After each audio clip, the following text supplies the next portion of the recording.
सर्व Marathi channels, star माझा, IBN Lokmat, Zee 24 तास, इतर सर्व मराठी चॅनल्स यांचे मी आभार मानतो की त्यांनी अनेकदा माझी भाषणं ही लाईव्ह संपूर्ण महाराष्ट्राला दाखवली. आता स्टार्ट.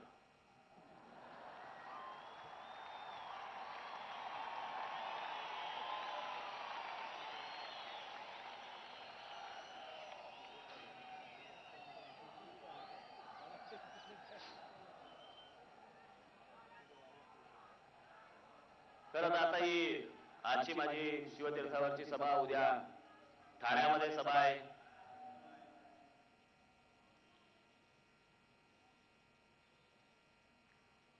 परवा शिवडीमध्ये सभा आहे.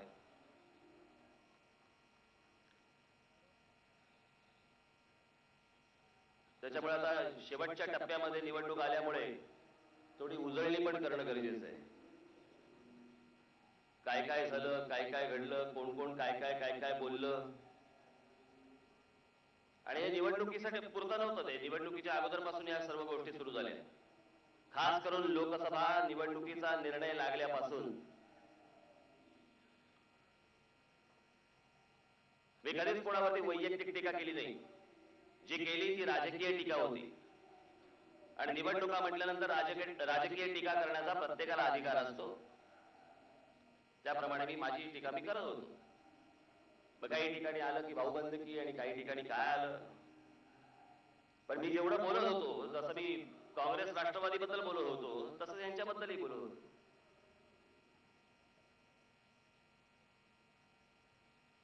पण यांनी ज्या सगळ्या गोष्टी सुरू केल्या सुरुवातीपासून, म्हणून मी काही एक उजळणी, आणि ती म्हणजे मराठी मतं फुटली. अजून चालू आहे.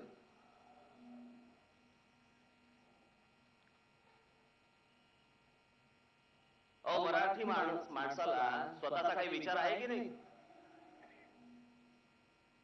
कोणाला मतदान करायचं आणि कोणाला नाही करायचं, कोण आपल्यासाठी झटतंय, कोण आपल्यासाठी तडीपाऱ्या भोगतंय, कोण आपल्यासाठी लाठ्या खातंय, कोण आपल्यासाठी तुरुंगात जातंय, कोण विषय धरून ठेवतोय, त्या विषयामध्ये सातत्य आहे, ते मराठी माणसाला समजत नाही. मी बागेत बोललो होतो ना, मराठी माणूस म्हणजे काय गोठ्यात बांधलेली गाय नाहीये.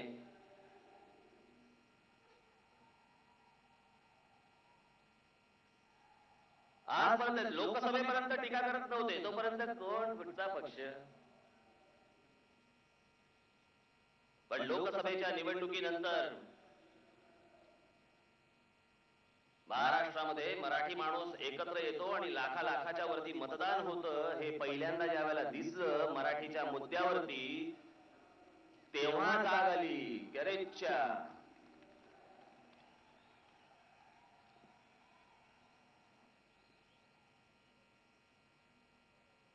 आणि आशा बैगवण्याने काही होणार नाही. कुठली मराठी मतं फुटली? यांचा खासदार निवडला की मराठी मतं फुटत नाही, पडला की फुटतात. कल्याणमध्ये खासदार निवडून आला, तिकडे नाही मराठी मतं फुटली, एरवी फुटतात. माझ्या अनेक मुलाखतींमधनं, अनेक माझ्या भाषणांमधनं आपण हा विषय ऐकला असेल, परंतु आज इथे शिवतीर्थावरती हा विषय परत बोलणं हा आवश्यक आहे, गरजेचं आहे. ज्यांनी कोणी ऐकलं नसेल त्यांनी ऐकून घ्यावं.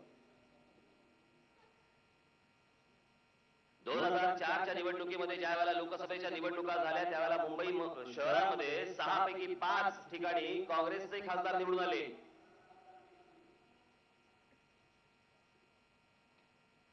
त्या 2004ला महाराष्ट्र नवनिर्माण सेना नावाचा पक्षच नव्हता ना. तेव्हा कोणाला फोडलं खापर? तेव्हा ही सत्ता आलीच नव्हती ना. आताच कसं?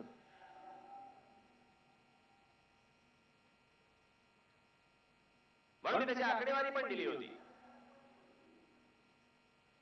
की आज ईशान्य मुंबईमध्ये इथे 2004ला ज्या वेळेला गुरुदास कामत उभे होते, त्या गुरुदास कामतांना 4 लाख आणि काही अधिक मतं पडली होती. त्याच ईशान्य मुंबईमध्ये यावेळेला संजय दिनाव पाटील यांना 2 लाख आणि काही अधिक मतं पडली. आणि तिथेच आमच्या शिशिर शिंदेंना 1,96,000 मतं पडली. मग आता यांचं काय म्हणतं तत्वज्ञान? ती 2 लाखाची जी गॅप आहे ती काय शिशिर शिंदेना मिळाली? काँग्रेसची 2 लाख मतं शिशिर शिंदेना मिळाली?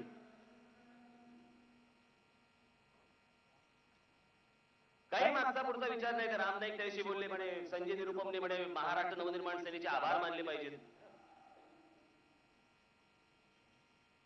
की म्हणे महाराष्ट्र नवनिर्माण सेनेमुळे संजय निरुपम निवडून आला. मागच्या वेळेला गोविंदाने का पाडलं मग तुम्हाला? त्यावेळेला तुमची अंडी कोणी फोडली? आणि रामभाऊला या वयातही अजूनही कळत नाही लोकांना ते नकोय. त्याचा मराठी माणसाशी काय संबंध?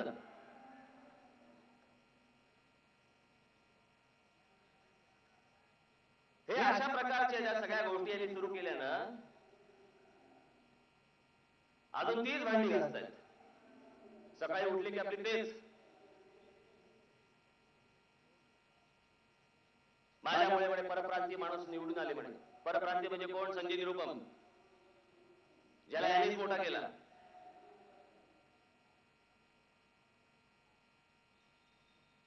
दोन वेळा राज्यसभेचा खासदार कोणी बनवलं? मी.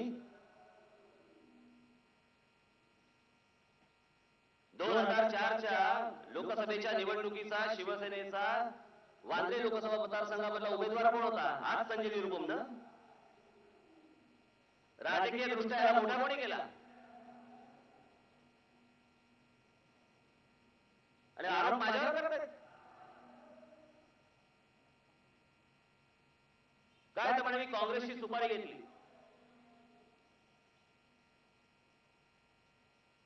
मी काल बोललो ना, मी त्याशी ज्याची ज्याची येईल त्याची त्याची कातरून देईन.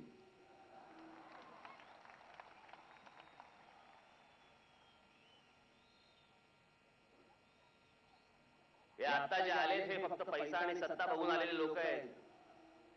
शिवसेनेतल्या जुन्या लोकांना पण विचारून बघा, त्यावेळेला शिवसेनेवर देखील याच प्रकारचे आरोप हीच माणसं करत होती. जो आताचा भारतीय जनता पक्ष आहे, जो पूर्वीचा जनसंघ होता, तो शिवसेनेवरती हाच आरोप करायचा की काँग्रेसने उभं केलेलं पिल्लू आहे. आणि हे असले जे आरोप आहे आज शिवसेना जे माझ्यावर करते, पूर्वी शिवसेनेवर हेच आरोप होत असेल.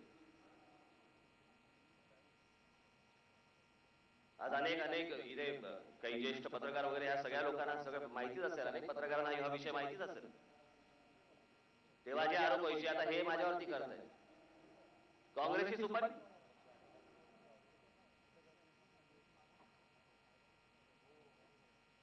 या काँग्रेसवाल्यांनी म्हणजे ज्या राज ठाकरेंचा खून करण्यासाठी मध्य प्रदेशामधनं एका समाजवादी पार्टीच्या एका आमदाराने 1 कोटी रुपयाची सुपारी दिली होती की जो राज ठाकरेला ठार मारेल त्याला 1 कोटी रुपये देईन म्हणून उघड सुपारी दिली होती.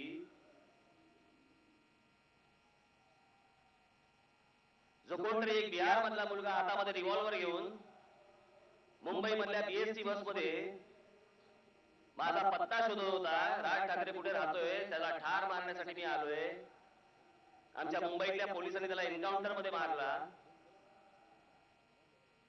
ही सगळी अशी परिस्थिती माझ्या आजूबाजूला सगळी असताना ज्या काँग्रेस राष्ट्रवादीच्या लोकांनी माझं पोलीस संरक्षण काढून घेतलं, त्यांच्या सुपाऱ्या घेऊ मी? या नालायकांच्या सुपाऱ्या मी घेणार? मला गरज काय यांची? तुमचं अपयश झाकण्यासाठी म्हणून माझ्यावर वाटेल ते बोला तुम्ही.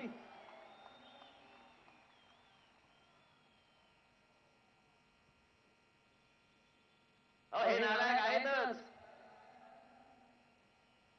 पण विरोधी पक्ष म्हणून 10 वर्ष तुम्ही काय केलं हे पण जरा समोर सांगा ना. मी काय विनाकारण टीका करत नाहीये.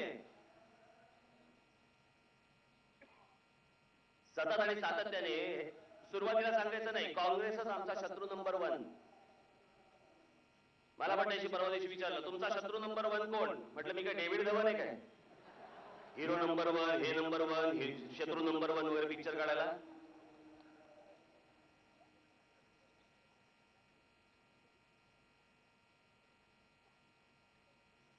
त्याने आरामात सत्ता का भोगली?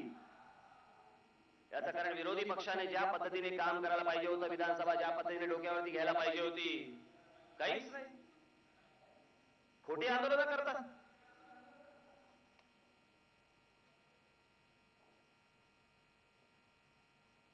या सगळ्या परिस्थितीमध्ये एक तुम्ही बोलणार, लोकांसाठी करतो म्हणून बोलणार,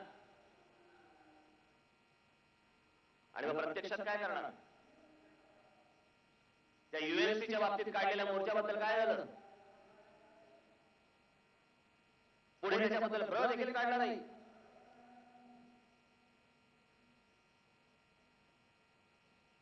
हे मध्यंतरी त्या रिलायन्स बद्दल मोर्चा काढला. MERC ने घेतला तो निर्णय, त्याच्यामध्ये यांच्यावरती इथे तोडफोड केली, लोकांना दाखवायला की आम्ही विजेच्या प्रश्नावरती कसं आम्ही रस्त्यावरती आंदोलन करतोय.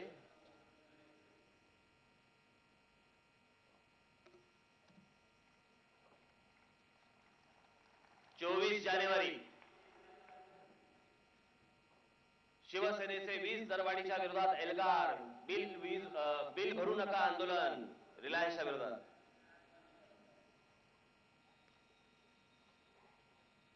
हा 24 तारखेचा. हा 25 तारीख शिवसेनेचा भगवा झटका, रिलायन्स टाटा महावितरण विरुद्ध उग्र आंदोलन.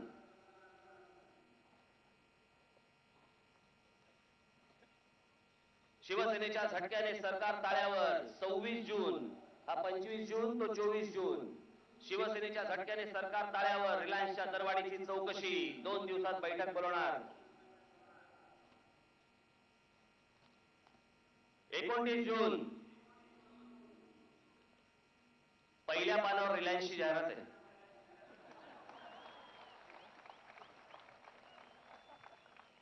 ही आंदोलन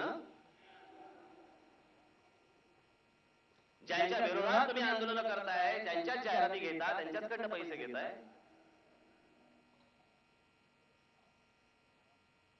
हे असे ढोंगी आंदोलन नाही केली मी.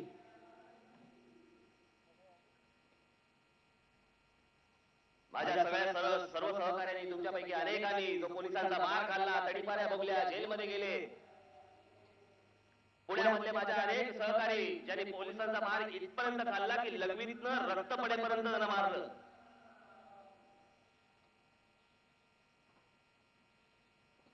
हे नाटक नव्हतं.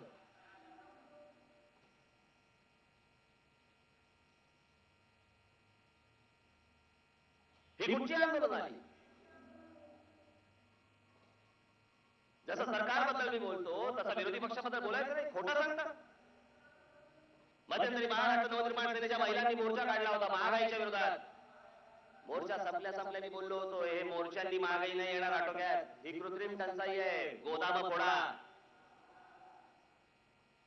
आपल्या रायगड जिल्ह्यामधल्या आपल्या सर्व पदाधिकाऱ्यांनी तिथे असलेली गोदामं फोडली. आतमध्ये हजारो टन साखर, हजारो टन तूरडाळ पोलिसांच्या स्वाधीन केली.